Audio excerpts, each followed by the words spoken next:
جو وقف ترمیمی بل جو پاس ہوا ہے اس نے تو ہماری بنیادیں ہلا کر رکھ دی ہیں. میری دو باتیں آپ سماعت فرمائیں. ہماری بنیادیں کیوں ہلا دی ہیں؟ بنیادیں اس طرح سے ہلا دی ہیں کہ ہم دنیا کے اعتبار سے چاہے جیسے زندگی گزاریں کوئی فرق نہیں پڑتا. دنیا کی زندگی وقتی زندگی ہوتی ہے، لیکن دین کے اعتبار سے جہاں سے ہمیں دین اور ایمان کی روشنی ملتی ہے، دینی طاقت ملتی ہے، روحانی طاقت ملتی ہے، وہ مسجدیں ہیں، مدرسے ہیں، خانقاہیں ہیں، عیدگاہیں ہیں جو دین کے لیے ہمارے بہت ہی اہم ہیں. آج ہماری ان عبادت گاہوں پر ڈاکہ ڈالنے کے لیے قانون بنا دیا گیا ہے. پہلے جب کسی زمین پر دعویٰ ہوتا تھا تو ہم قانون میں چیلنج کرتے تھے، لیکن اب اس قانون کا سہارا لیا گیا ہے جس کے ذریعے سے ہماری زمینوں کو ہڑپا جائے. سب سے پہلے وقف کیا چیز ہے؟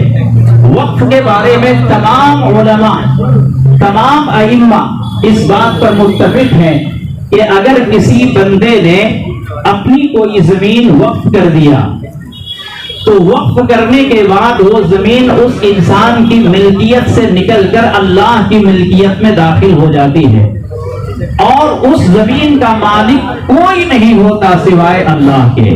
اللہ ہی مالک ہوتا ہے. یہاں تک کہ وقف کرنے والا جو متولی ہے یا واقف ہے، اس وقف کرنے والے شخص کو بھی اختیار نہیں رہتا کہ اس کو واپس لے لے.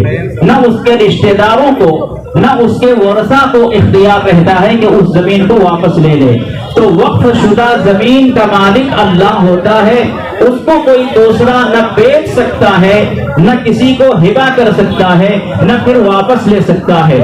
تو اس کا مطلب یہ ہوا کہ جو ہمارے آباء و اجداد نے زمینیں وقف کی تھی اسلام کے لیے، مسلمانوں کے لیے، دین اور خیر خواہی کے لیے، ان زمینوں کو قبضہ کرنے کے لیے اور گویا کے ہڑپنے کے لیے یہ سیاہ بل لایا گیا ہے. اور ایک بات یاد رکھیں، جو وقف ترمیمی بل 2024 میں بدلاؤ آئے ہیں اس کے جو نقصانات ہیں وہ اس کے لیے تفصیل چاہیے. سب سے بڑا نقصان یہ ہے وقف پر یوزر.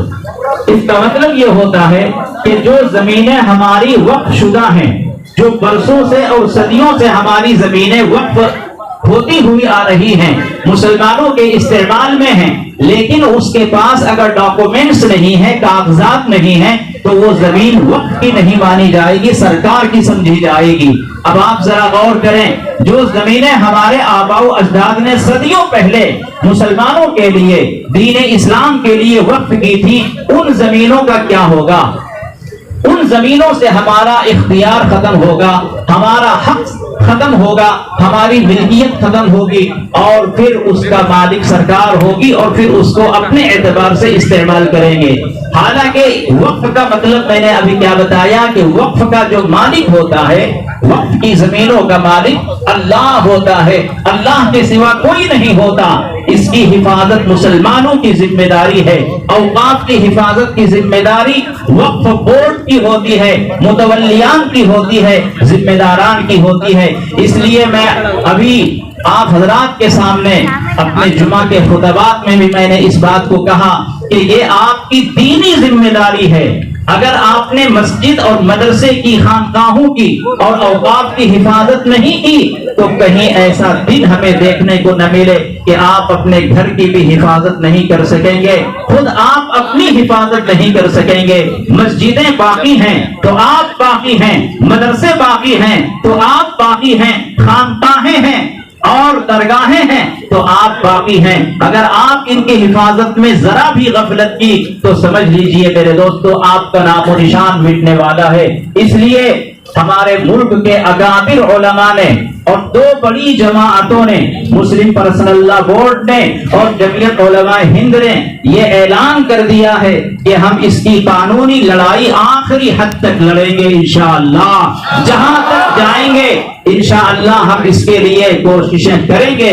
اور مجھے آخری بات کہہ کر میں اپنی بات کو ختم کرتا ہوں. الحمدللہ آپ مسلمانوں پر اور برادران وطن پر مجھے دن کے سورج کی طرح یقین ہے کہ آپ انصاف کے لیے کبھی بھی پیچھے نہیں ہٹیں گے. جب بھی علماء نے آپ کو آواز دی ہے، الحمدللہ بنگلور کا پروٹیسٹ پورے ملک کے لیے ایک مثالی ہوتا ہے. بنگلور کا کوئی پروگرام پورے ملک میں نہیں پوری دنیا میں سنا جاتا ہے، دیکھا جاتا ہے. اس لیے علماء جب بھی آپ کو آواز دیں گے، آپ کو ان کے آواز میں لبیک کہہ کر جمع ہونا